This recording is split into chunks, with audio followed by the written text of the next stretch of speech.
Steven Kitirat a interviewé plus de 700 personnalités atypiques.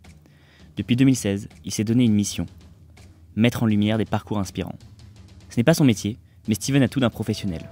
Une longévité rare, une curiosité insatiable et une audace rafraîchissante. Au cours de son parcours, il a interviewé entre autres Philippe Croizon, l'inventeur du TGV ou celui de la carte à puce. Toutes ces rencontres l'ont mené à réaliser des projets ambitieux. Il a notamment réalisé un documentaire primé à Rome, une conférence TEDx, Vivre sa vie, ou encore des entretiens dans des lieux insolites, du sommet d'un volcan à la grotte d'un explorateur. Son mantra, n'ayez pas peur de briller, mais veillez toujours à éclairer le chemin des autres. Bonjour à toutes, bonjour à tous. Bonjour Chloé. Bonjour Steven. Hello everybody. Hi Tony. Bonjour Tony. Ravi pour cet nouvel épisode et puis d'accueillir Tony Cicoria, qui est un personnage atypique une nouvelle fois. So we're welcoming today Anthony Cicoria, Tony for the intimate, and he's a very special person. C'est quelqu'un de très spécial. We're going to introduce you to him and him to you right now. Donc Tony a été frappé par la foudre en 94 et il va nous expliquer du coup qu'est-ce qui s'est passé pendant, avant, enfin après, parce qu'il a acquis des dons notamment pour de la musique, pour le piano. So Anthony Cicoria was struck by lightning in 1994, and he has become a great pianist. Could you say that? A very good musician just after this, and he's going to tell us about it. Alors qu'avant, il n'aimait pas du tout le piano, quoi, la musique du piano. Quoi. Well, before this event, Tony didn't like at all music and piano and so on. Alors, question pour Tony. Est-ce que tu peux nous expliquer un peu cette histoire? Donc, il a été foudroyé alors qu'il était dans une cabine téléphonique en 94 en appelant sa mère. Est-ce que tu peux nous raconter un peu cette histoire? Tony, the first question is for you. Could you explain what happened that day of 1994? You were on the phone with your mother in a payphone, and then lightning came. What happened? What happened? Sure. I was at a communal birthday party for my wife's family, and there were about 25 people and children running all over. I was running the barbecue, and at a certain point later in the morning, I went to the front of the building where there was a payphone, and I was going to call my mother just to check on her because she was not going to be there. And I was not aware that a storm had blown up over the lake that we were standing next to. And I was on the phone trying to call her, and I let the phone ring 5, 6, 7 times. She did not pick up. And I was getting ready to hang up the phone, and I took the receiver and I started to take it away from my face. And I saw this huge flash of light come out of the phone, and it hit me in the face. And then I heard this loud crack. And I knew exactly what had happened. And it hit me in the face, right in the corner of the mouth, and threw me back like a rag doll. And as I was going backwards, I had this very strange sensation of moving forwards. And I was very confused. And I remember standing there, and I'm at the bottom of the stairs, and the party's up on the second floor. And as I'm standing there, I'm looking at the phone, which is dangling, and nothing's making sense because I knew I'd been hit by lightning, and I knew I'd been thrown back, but I couldn't understand why I had that strange sensation of moving forwards and why I was just standing there. And then right after that thought, my mother-in-law, who was at the top of the stairs, starts screaming and running down the stairs right at me. And as I watched her coming down the stairs, she wasn't looking at me. She was looking off to her left. And I thought, okay, this is pretty strange. And she got to the bottom of the stairs. She took off to her left, and I turned and followed her. And as I did, I realized that I took about 3 steps, and all of a sudden I'm confronted with myself on the ground. And I remember thinking, oh shit, I'm dead. And it was such a shock, literally, no pun intended. But I always thought that, you know, when you died, there'd be some indication that you did. There were no bells, whistles, or anything. It was just all of a sudden I was 1 second I was in my body, and the next second I wasn't. And so I'm looking down at this body, and there was a lady and her daughter standing behind me waiting to use the phone. And it turns out that this lady was a nurse. And I didn't know it at the time, but I found out afterwards. And she started to get down to do CPR. And I was standing there. I'm listening to everybody. I can hear everything that's being said. And I could see everything that was happening, but nobody could hear or see me. And at that point, I don't know why, but I said, oh, hell, there's no point in me standing here. I turned around and I was going to go up and check on my family, which was up on the 2nd floor. So I walked over to the stairs and I started going up the stairs.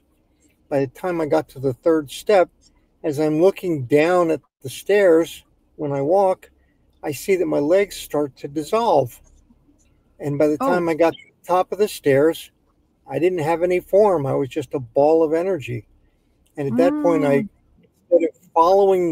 instead of following the stairs, which went up to the left, I went through the wall.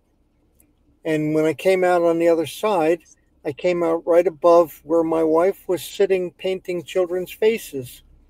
And I made a special note of what she was doing, whose faces were being painted, what the order of the children were in, how the furniture was arranged. And all of those things would be important later on when it came time to compare notes, because there was no way for me to have known those things at that point in time. Tell me one thing, please. The stairs were those in the house, or were there other stairs? It was a pavilion that was next to a lake, and the bottom was open, and the 1st floor was where the party was. So you had to go up the stairs to where the party was. So it was the real stairs, the ones you know, the ones that were there. They were real stairs. Okay, and okay, so I'm going to translate all this for a beginning so that we understand everything. Alors, c'était un jour où Tony était à l'anniversaire, un anniversaire de famille pour fêter sa femme, et il y avait une vingtaine de personnes, il s'occupait du barbecue, et puis à un moment donné, il a voulu téléphoner, donc en 94, il n'y avait pas encore les téléphones portables, il a voulu téléphoner à sa mère pour voir si ça allait bien, parce qu'elle n'était pas là. Il a été dans la cabine téléphonique, et il n'avait pas remarqué qu'il y avait un orage. Il a attendu 5 ou 6 sonneries, ça ne répondait pas, et puis du coup, il a éloigné le combiné de son visage, et là il y a eu un éclair et il y a eu un flash qui est passé depuis le combiné jusqu'à son visage. Ça lui a fait un éclair qu'il a reçu de plein fouet, et il a entendu un grand crack. Il va nous rejoindre, hein. Un grand crack, et ensuite il avait l'impression de reculer, de faire une sorte de saut en arrière, et en même temps d'avancer, de se voir avancer vers les escaliers de là où il était dans la fête, jusqu'à ce qu'il réalise qu'en fait, il était par terre, son corps était par terre, et que là, il faisait une expérience de mort imminente. Et dans sa sensation, sa visualisation, il se voyait monter les escaliers du lieu où il y avait l'anniversaire, et puis il y avait sa belle-mère qui descendait l'escalier d'une façon bizarre, qui criait, lui qui montait. Et puis, en fait, dans la cabine téléphonique, la femme qui attendait derrière lui, qui attendait de pouvoir téléphoner, c'était une infirmière qui lui a fait les premiers secours. Et lui, il était donc entre son corps et son esprit, quelque part, qui était dans la maison. Et ensuite, il s'est retrouvé de nouveau dans son esprit en train de monter l'escalier. Il était donc sur l'escalier qui menait à la fête, en fait, au premier étage où il y avait la fête. il arrive sur la 3e marche et puis il remarque que sa jambe se dissout, est en train de se dissoudre. Là, il se rend compte qu'il n'est plus qu'une boule d'énergie. Il continue à gravir l'escalier sous forme d'énergie. Et il arrive devant un mur, il traverse le mur. Et là, il voit sa femme qui peint des visages d'enfants. Voilà. C'est tout ce que j'ai compris pour l'instant. Et donc, il était en train de faire une EMI, comme on dit en français, une expérience de mort imminente. Il a été frappé par la foudre. Qu'est-ce qu'il a ressenti vraiment, quoi, en termes de... Il a eu des douleurs, il a eu mal. Yes, tell us again, when you were struck by lightning, how did you feel? Was it painful? Did you feel something or not? Nothing? What? While you when I got flash? Struck, I really didn't have any feeling. I saw the light hit me in the face, and then I felt nothing after that. When I woke up, that was another story. That was very painful. Okay, so I'll just translate. Donc, il n'a pas ressenti de douleur au moment où il a été frappé par la foudre. Il a juste vu la lumière qui arrivait sur lui. Mais par contre, il va nous expliquer que quand il s'est réveillé, là, c'était douloureux. So, on lui demande. Oui. Alors, when you woke up, so what was painful? What happened? How did you feel at that moment? When I woke up, I had severe pain at the corner of my mouth and on my left foot, where the lightning went in and where it came out. I had a burn, not a big burn, but a small burn, but it was very painful. You had a burn in your foot. In my foot and my mouth. And mouth. Alors, en fait, il a une douleur au coin de la lèvre gauche et aussi à son pied gauche, là où la foudre est entrée, là où elle est sortie. Il a eu une légère brûlure aux 2 endroits. Ok. Et entre le fait qu'il s'est foudroyé par la foudre et son réveil, est-ce qu'il a trouvé le temps long ou c'était très rapide? Between the time that you were struck by the lightning and the moment when you woke up, did you feel it was a long time or a very short time? How did it? There was no real sense of time. It seemed like it was a fairly lengthy bit of time, because I had, when I went through the building and when I went out of the roof of the building, it felt like I had fallen into a river of this bluish white light and this incredible sense of pure positive energy. There was nothing but love and peace in this energy, and I could see where it was coming from. The source was off to my right, and it seemed like a giant sun of some sort. But that's where it was coming from. And I could actually, not only could I feel that energy, but I could actually see the energy. And I could see that energy made up everything. And I remember thinking to myself, this is the God energy. This is what makes everything. Okay, let me translate. Yeah. No, Tammy, tell us. Go ahead. Tell us a bit more. And so as I am sitting there in this energy, and I was just overcome with that feeling of absolute love and absolute peace. And I thought, this is the greatest thing that could ever happen to someone, to know that this is what's on the other side. And I felt like I was being taken someplace. I could feel the sensation of flowing in this river of energy. And I had no idea where it was taking me, but I didn't care either. I passed this wall, which seemed like a collage of my life in picture form. And, there was nothing in depth. There was no big review of life. It was just, these are, snapshots of your life. And, and I just kept going. Wherever I was going, I just kept going. And I was ecstatic. I thought, this is incredible.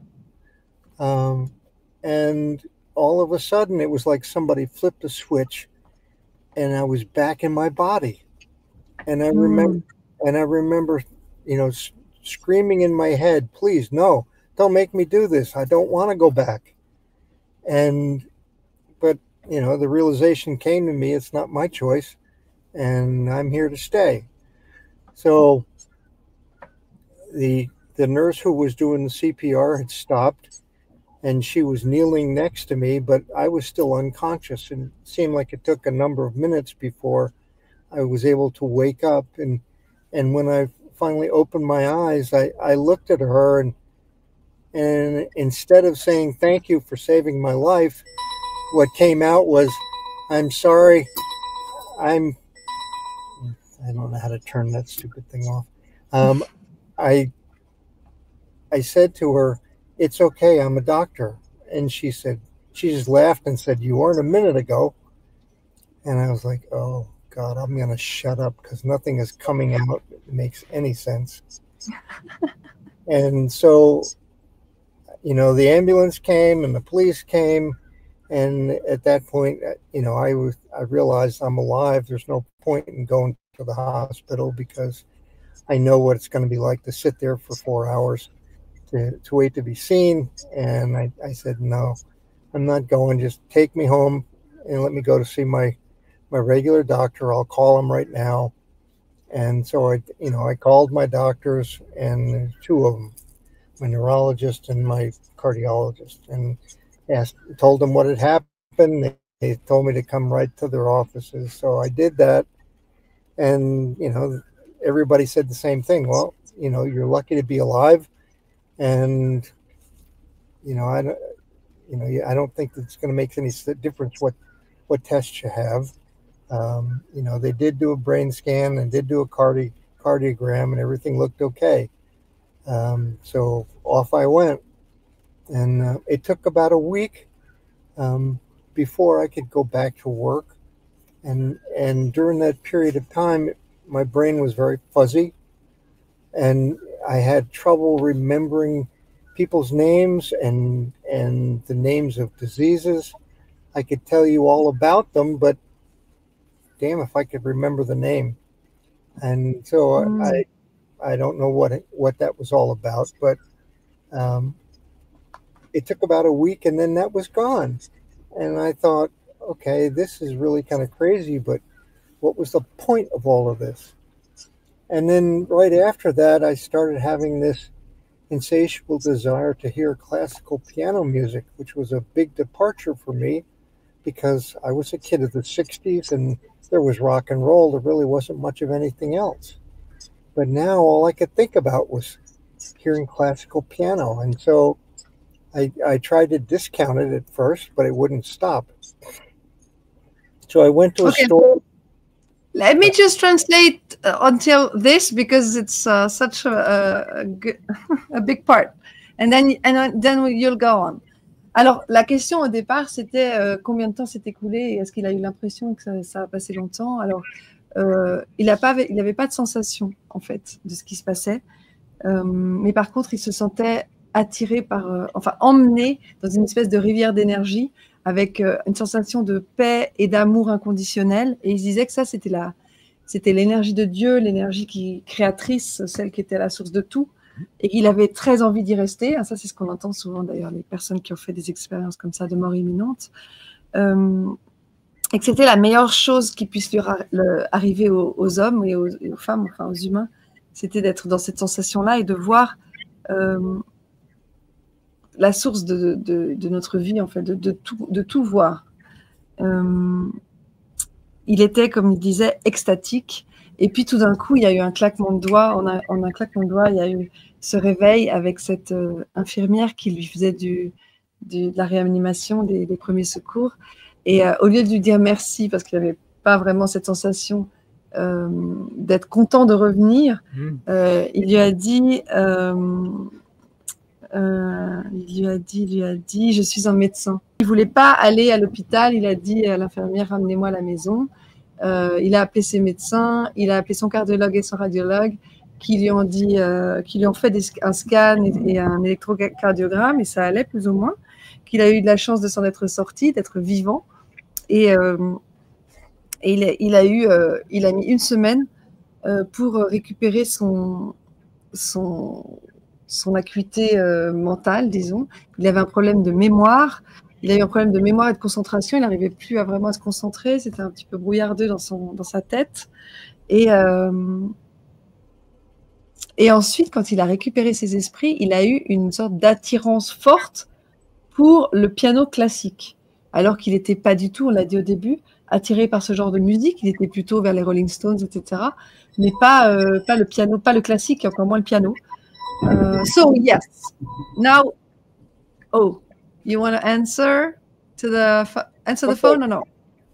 We are at the classical piano episode. So go on, please. Okay. Tell us. And so I had, I'm trying to remember exactly where I left off. You had this aspiration, this attraction to piano, classical piano. And it was so strong that the next day I drove to Albany, an hour away, because they had stores that had a lot of classical piano music available. And so when I went into the music store full of CDs, it seemed like this one particular CD jumped off the shelf into my hands. And it was Vladimir Ashkenazy playing his favorite Chopin. And I knew that I needed to have that CD, and so I bought it and started listening to it on the way home. And from that moment on, I listened to it all day long. I made family listen to it. I took it to work. I made people at work listen to it. And I'm sure that everybody thought I was losing my mind. But I was absolutely taken with it. And then I realized that it wasn't going to be enough to listen to this music. I needed to learn how to play it, which was a problem since I didn't have a piano and I didn't know how to play. I had taken lessons when I was 7 years old for a year, and my mom had threatened me that if I didn't take piano lessons, life wouldn't be worth living. So I decided I will take piano lessons for a year, which I did, and I didn't like it. So I said, okay, I did what I was supposed to do, and now I'm going to go back to doing what I want to do. And so I stopped doing the piano and never went back.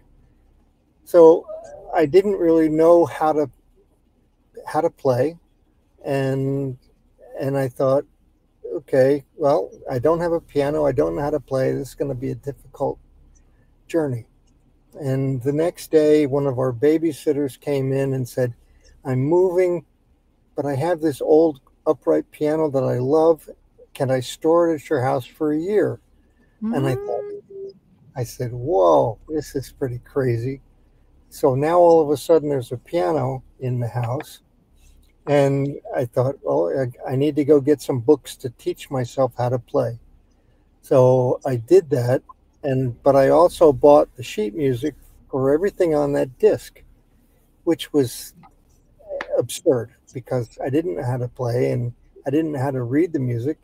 And I don't know what made me think that I could do that, but I was determined. And so I started the process, and I was learning, bits and pieces as I went along.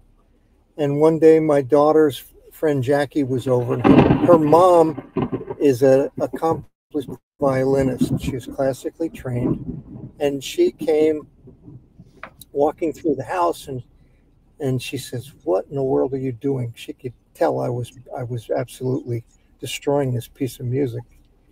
And I said, I don't understand what's wrong with this music. And she said, what are you talking about? I said, the hands don't line up. I said, why would you write a piece of music where the hands don't line up? And she said, they're not supposed to. It's called a polyrhythm. And I said, a polyrhythm? I said, what is that? And she said, I'm not even going to try to explain this to you. You need to get a teacher. And so what I was trying to learn was the Fantasy Impromptu by Chopin. It was way above my head, but it didn't matter. Magical thinking has no bounds. And so at this point, she gave me the name of Sandy McCain, who was the professor of music at Hartwick College. And she was the chairman of the department. So she told me to call Sandy and see if she would take me on as a student. I called Sandy and told her what had happened and what I wanted to do. And so she very quickly told me that she would take me on. Oh my goodness, I'm so sorry. No problem.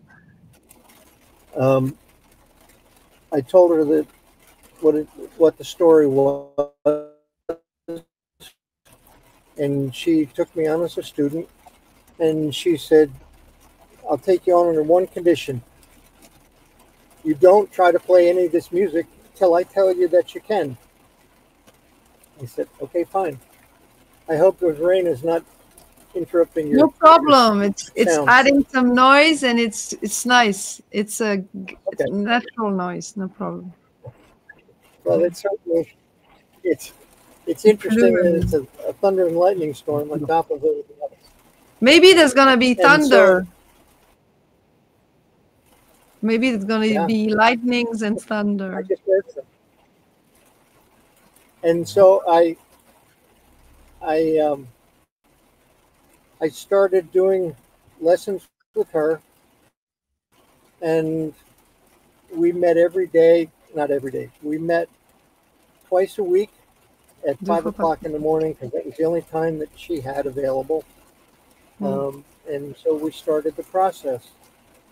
And while we were doing that, I had told her about this music that that I was having this intense desire for.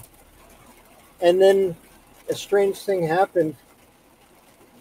It was in the next couple days, I had a strange dream, and in this dream, it was like an out-of-body experience. And when did you have this dream? When did you have this dream? The dream was about 3 to 4 weeks after the lightning. Okay. And I had, in this dream, I was walking out onto the stage, and out on the front of the stage, I was in a tuxedo, and I was playing music at a concert hall. And I remember thinking, this is pretty crazy. And the dream was like an out-of-body experience. And as I walked up toward myself, I realized that this music is not somebody else's, this is mine. And I thought, so I didn't know what the hell to think, but I started listening to the music. And the music had a loud ending, and at the end of it, it woke me up out of a sound sleep, and I looked at the clock, and it was 3:15 in the morning. And I went out to that piano, and I started trying to plunk out some of the things that I heard, but I had no idea how to write anything. I had no idea how to play it either. So I just said, to hell with this, and I went back to bed. And I got up at my usual time, 6:30, and went to work. But from that moment on, whenever I went near that piano, the music from the dream would start playing in my head, the whole thing. And I even, it even would start playing when I wasn't at the piano. If I wasn't paying attention to that music, it would start playing in my head. It was like a little spoiled 2-year-old. It's like, yo, Daddy, play with me. I'm like, okay. And so it became very clear that I had to do something with this music every day. And so I did. I would start trying to play some of the things that I heard, or I would write down little snippets of it and threw it in a drawer thinking someday I'll come back to write this. And this went on for quite some time. And as I was learning to play, one of the things that I did was I started going to a piano camp for adults called the Sonata. It's in Bennington, Vermont. And this is a group of pianists that love piano they go to essentially piano camp for adults, Yep. Every year. And, there's camps at different times. Mine was in May. And there were people who were also as crazy about piano as I was. So it was great. And each time you were there, you had to learn how to play a particular piece, and you had to become good at it. And so and at the end of the week, you would have to play it for the group of 30 and 40 people. And so each year, I would pick a piece of music to play. Alors, ce qu'on va faire, c'est qu'on va reprendre ce qu'il nous disait, Tony, et il va raconter la suite après, avant que je perde totalement le fil, parce que Tony est loquace. Alors, on en était toujours à la première question qui parlait du temps qu'il avait réalisé entre le moment où il s'est réveillé et le moment où il a été flashé, le moment où il s'est réveillé. Donc, en se réveillant, il a cherché des magasins de musique parce qu'il avait cette attirance vers le piano classique et il a été trouver le CD de Chopin, je crois que c'est Vladimir Ashkenaz ou un truc comme ça qui faisait du Chopin, qui produisait, j'en perds mes mots, qui jouait du Chopin, merci, voilà. Il a acheté le CD, il l'a écouté en boucle, il l'a fait écouter à sa famille, il l'a fait écouter à tous ses proches, il était fan de ce CD. Et sa famille, il pense en tout cas que sa famille devait le prendre pour un fou, parce que quelqu'un qui n'aimait pas spécialement le classique avant, ni la musique, ça faisait un petit peu bizarre. Il avait besoin à ce moment-là de jouer. Il s'est dit ça ne suffisait pas d'écouter de la musique, du piano classique, il fallait également qu'il se mette à en jouer. Il nous expliquait que dans son enfance, quand il avait 7 ans, il avait pris 3 ans de cours de piano et sa mère le menaçait, lui disait si tu ne réussis pas, si tu ne joues pas de la musique, même du piano, tu rateras, ce sera l'équivalent de rater sa vie, ta vie sera misérable en quelque sorte. Donc il a tenu 3 ans, mais ça ne lui plaisait pas du tout. Et puis donc on revient aux années, donc à l'année 1994, durant laquelle il a reçu ce coup de foudre avec la musique quelque part, avec le piano. Et il a à ce moment-là la babysitter qui avait un vieux piano dont elle voulait se débarrasser. En tout cas, elle voulait lui laisser pendant 1 an ce vieux piano pour qu'il le garde dans sa maison. Mais quel hasard, me direz-vous? Il n'y a pas de hasard, je pense, dans cette histoire. Donc, il a gardé ce piano et il a acheté des feuilles de musique avec de la musique écrite dessus qu'il était incapable de déchiffrer.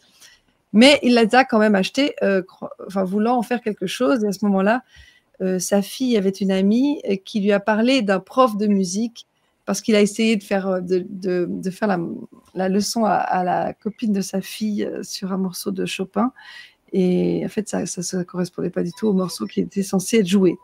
Donc, la copine de sa fille lui a proposé le nom de Sandy McCain, qui est devenue sa prof, avec la seule condition qu'elle lui imposait, c'était de bien être assidu et d'obéir et de faire uniquement la musique que cette prof lui demandait de faire. Donc, Tony a pris des cours 2 fois par semaine, à 5 heures du matin, parce que c'était le seul moment où cette prof était disponible. Et puis, il a eu un rêve 3-4 semaines après l'événement de la foudre, dans laquelle il se voyait jouer sur une scène un morceau de musique qu'il a réveillé d'ailleurs, parce qu'à la fin de la musique, c'était plus fort et ça l'a réveillé à 3h15 du matin. Et puis, il a essayé de refaire, il s'est dit, tiens, il faut que je refasse cette musique. Il n'a pas réussi et il s'est rendormi. Et puis, cette musique ne voulait pas sortir de sa tête. Donc, il a fait un camp de piano pour adultes pour s'entraîner. Et donc, c'était en mai, parce que cette musique l'obsédait, il voulait la reproduire. Et puis il a commencé à faire des morceaux de musique, 8 par an, nous disait-il. Et c'est là qu'il allait nous expliquer, Tony, ce qui s'est passé en 2000 et quelques. So now it's your turn, Tony. You can go on with your very interesting story. So what happened in 2000 and something? Yeah, so in 2002, I started going to the piano camp for adults. In 2006, when I went, the owner's sister, Erica Vanderlyn Feidner. Erica was a concert pianist but she was also the #1 salesperson at Steinway in New York City. And she and I got talking, and she had brought a bunch of pianos into the studio for people to play on. And she had just left Steinway and went to Bosendorfer. And so we were talking, and she was amazed at the things that I was playing for the limited number of years that I had been pursuing piano. And so I think that year, the piece that I was going to play for the group was one of the Chopin scherzos.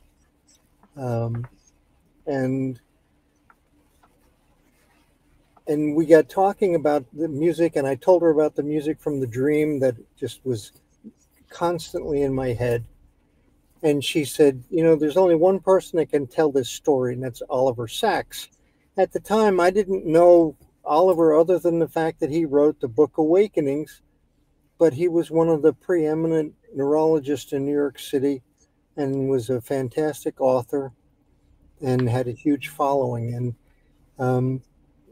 but at the time she told it to me, it really didn't make much of an impact on me. But when at the end of the piano course and everybody went home, the next week I get a phone call from Oliver Sacks. And I was like, whoa, it's pretty crazy. And Oliver says, you know, I heard about this story from Erica, who apparently was one of his close friends. And she had called him to tell me about this crazy guy in New York who had been struck by lightning and was hearing all this music. And he said, I wanted to see if you would come to New York City to be one of my patients. And he says, I'm collecting a lot of patients like you who've had some sort of unusual event and now had things happen to them that nobody understood, or some unusual ability that they didn't have before. And so I said, I jumped at the chance to spend the day with him. So in August of 2006, I made the trip down to Oliver's office at his home in New York City. And we spent the entire day, which was one of my lifetime treats, to spend the day with someone of his intelligence and commitment to science and people. And at the end of the day, we're saying goodnight, and he looked at me and he said, you know, the music from The Dream went through an awful lot of trouble to get here. The least you can do is write it. And I was so taken with him saying that. As soon as I got home the next day, I went out and bought a music writing program called Sibelius, which is writing music for dummies. And it gave me a way to write the music when I really didn't know how. And you took the program and you put it into your computer and you hooked up an electronic keyboard. So when you played something on the electronic keyboard, it would come out on a page, which was great for me since I didn't know how to write, but I could use that. And so I spent the next 7 months every single night until I couldn't even see straight, writing down this music. And so I finished it right before my 2007 meeting with my piano group, and I played it for them, and it was well received. And while we were there at the piano camp, I got a call from Oliver, and he said, I'd like to use your story in my new book. Okay. Musicophilia, Tales of Music and the Brain. And I said, sure, I don't have anything to hide. And he said, good, because it's coming out in the New Yorker magazine July 23rd. I'm like, wait a minute, that's only a couple of months away. And he says, yeah, it'll be great. I'm like, okay. So, you know, I had no idea what to expect. And no sooner did the article come out in the magazine when the phone started ringing. And one of the first calls was from a guy named Carlton Clay, who was the head of the music department at the State University of New York in Oneonta, which is where I lived. And I'd known Carlton for many years. And Carlton said, look, I just read the article about you in the New Yorker magazine. And he said, would you come and teach a class? And I thought, sure, that would be interesting. Glad to do that. And the next week he called back and he says, now there's a lot of interest in this. Would you consider playing the music for the class also? And I said, sure, I don't, you know, why not? And so that's kind of where I left it. But then a few weeks later, Carlton calls back again and he says, calls I'm getting about this. And he said, consider doing a concert at the Goodyear Theater, which is their performing arts center. And I said, no. I said, I don't have the faintest idea how to prepare for something like that. I've never done it before, and I can't do it. And somehow he conned me into doing it. And I said, okay. So then I called Sandy, my piano teacher, and I told her what I had done. And she says, oh my God. She said, you have any idea how long it's going to take you to prepare for this? I said, I don't have a clue. And she said, you can count on 3 to 4 hours a day with me to be able to do this. And I was like, oh my God, what have I done? So, you know, we started, and, you know, and all the way from walking out onto a stage to playing, to walking off the stage, and I had to perfect the music. I had to memorize it. You know, it was a huge task, and you did it. But I did it, and then a few weeks before the concert was going to happen, I get a phone call from Carlton Clay again. He said, this continues to unfold. He said, I have 3 television studios that want to be there to capture this. And I said, you got to be kidding me. He said, no. He said, the BBC One, Granada Media Television, and German Television want to all be there. So all of a sudden I have 3 television crews that are going to be staring at me while I'm doing this. I was terrified. Oh, yeah. German, it was BBC One, German, and? Granada Media. Granada is Spain. No, I think it was English. English. It was part of the UK. There were 2 from the UK, Granada Media and BBC One. Okay. And at the time, Alan Yentov was the head of the BBC One. Mm-hmm. And he actually came to my house, which was pretty crazy too. Could we make a stop just now for me to translate? Yes. Are you okay? Yeah. Can you please tell me again the name of Erica? What's her last name? Vanderlinde Feidner. Vanderlinde Feidner. Feidner. Okay, let me explain. Donc, on était au camp de piano, donc, auquel Anthony a pris part en 2002. C'était en 2002. Et puis en 2006, il y avait cette Erica Vanderlinde Feidner qui était numéro 1 des ventes dans ce qui concerne le piano classique. Elle faisait du piano et elle a rencontré Tony et elle a été étonnée de ce qu'il savait faire déjà en si peu de temps, ce qu'il a su faire.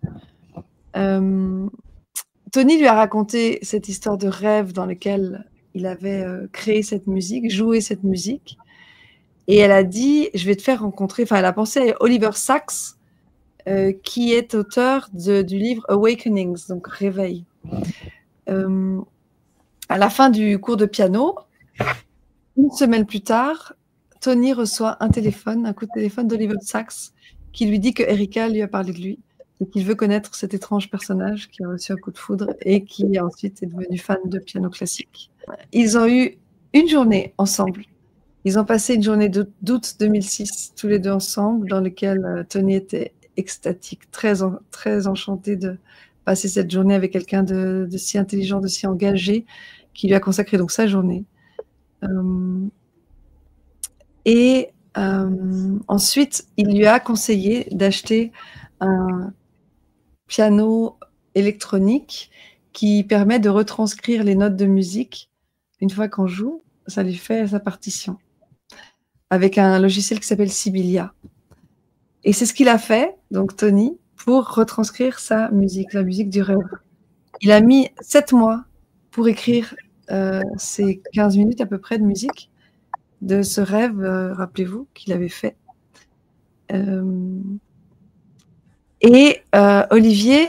Oliver Sacks, lui a demandé s'il voulait être l'un de ses patients parce qu'il étudiait en fait les personnes comme ça qui avaient eu des expériences de mort imminente et qui avaient des dons, qui avaient développé des dons après ça.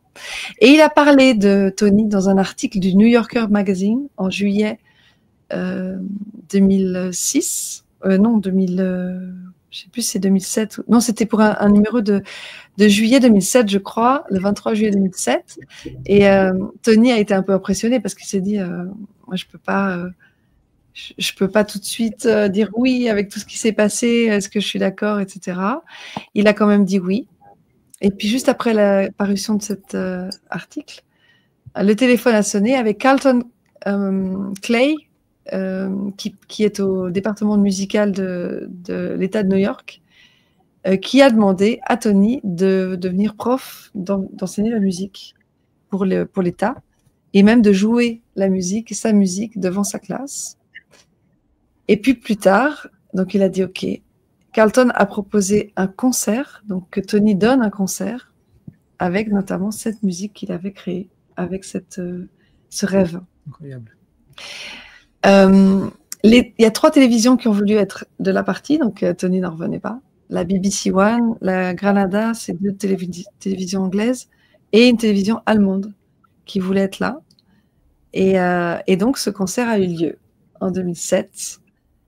So now, alors ça a demandé beaucoup de travail, hein, la prof de Sandy McLean, a dit à Tony, ça va demander du travail, 2 à 3 heures par jour de travail. Et puis, ils y sont allés, et puis il l'a fait. So, the concert took place, and then? Yes. The concert took place on January 29th, which was my birthday. I chose that date kind of as a rebirth.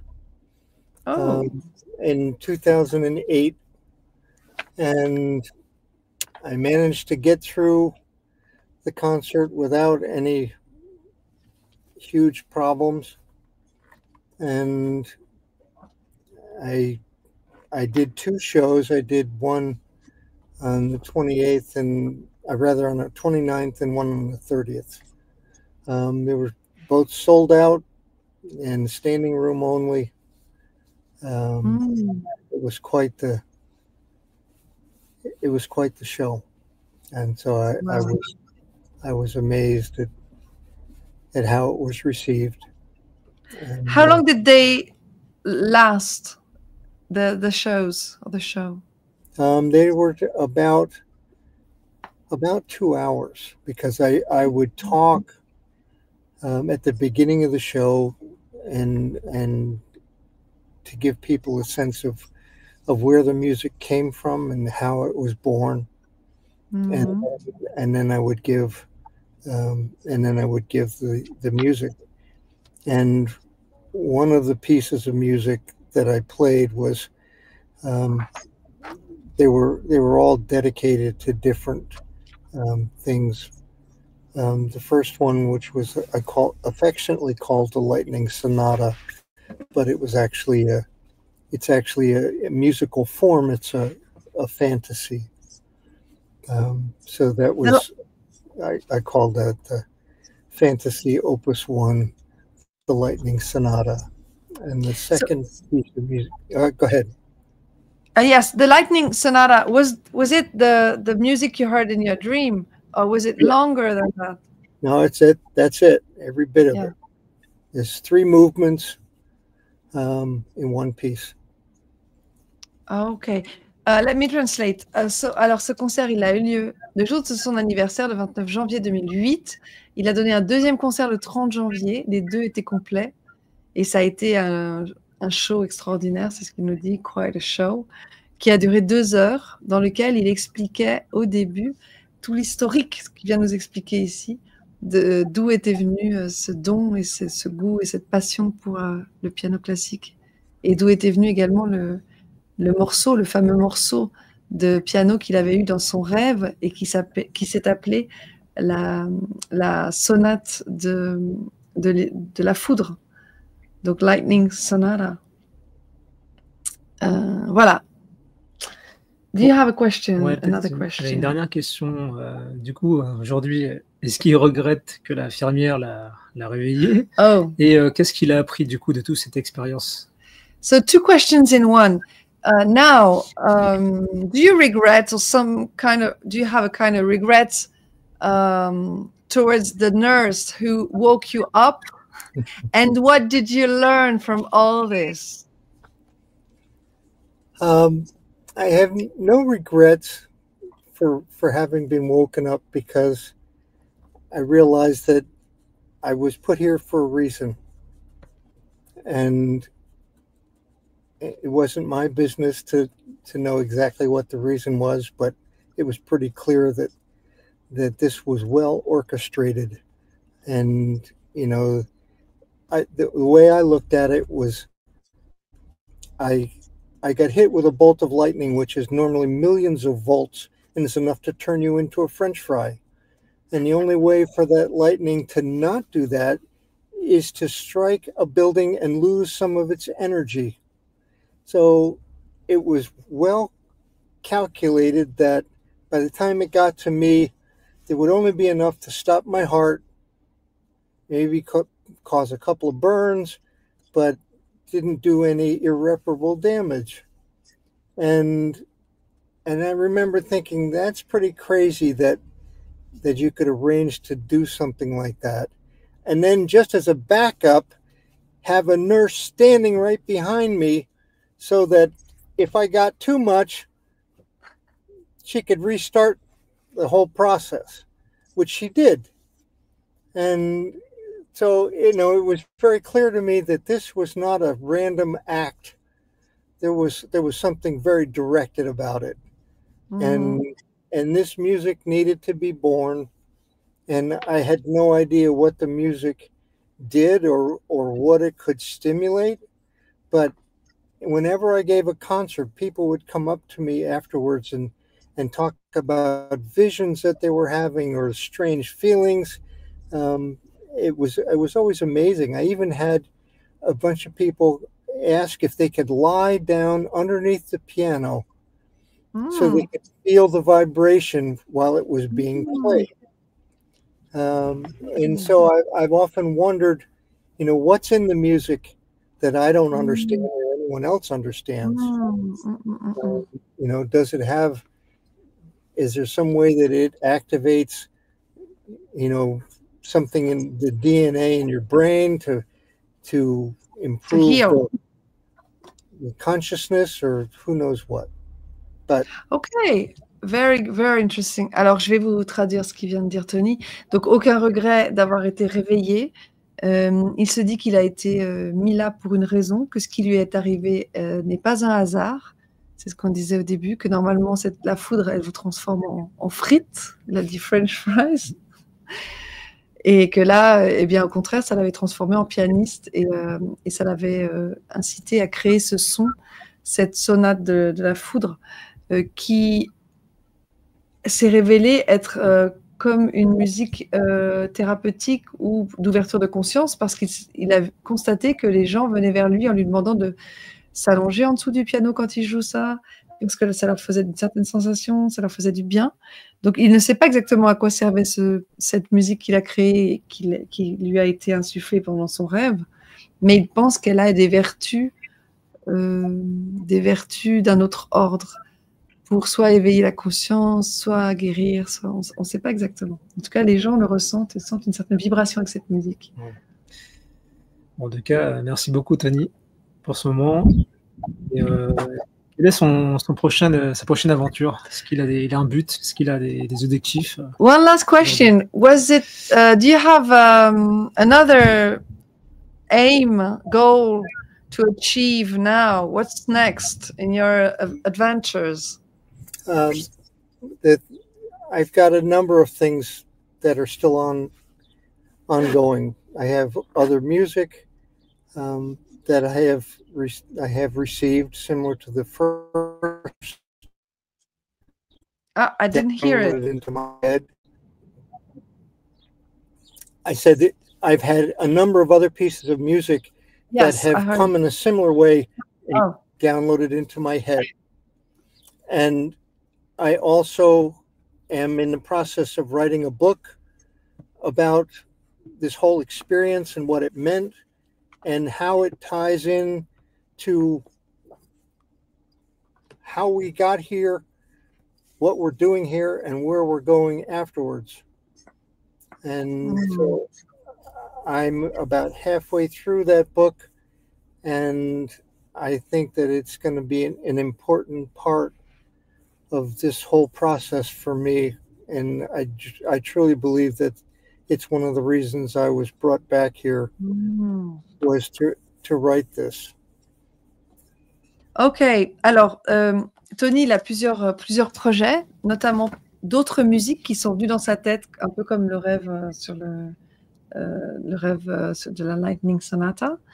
Et il a aussi ce projet qu'il est en train de mettre en œuvre, d'écrire un livre sur son histoire, sur ce qui s'est passé. Il en est à la moitié et il sent que c'est une très importante part du processus de pourquoi il est revenu, de pourquoi il a traversé tout ça. C'est selon lui, de pouvoir raconter cette histoire-là, de pouvoir écrire dans un livre ce qui lui est arrivé, que c'est pour ça qu'il serait revenu d'entre les morts, du royaume de l'entre-deux. Voilà. Bon, bah, hâte de lire son livre. So he's looking forward to reading your book, and I am too. So please finish it. Merci beaucoup, Tony. In not too long time. De partage. Merci, Claude. Thank you very much, Tony. Stephen is saying thank you. I'm saying thank you for this wonderful, extraordinary experience that you're sharing with us. And thank you. Thank you for having me. Oh, thank you very much. We're grateful. So, see you in your next, when you finish the book, maybe we'll invite you again so that you tell us how you did. Great. Thank you very much. You, You're welcome. Thank you.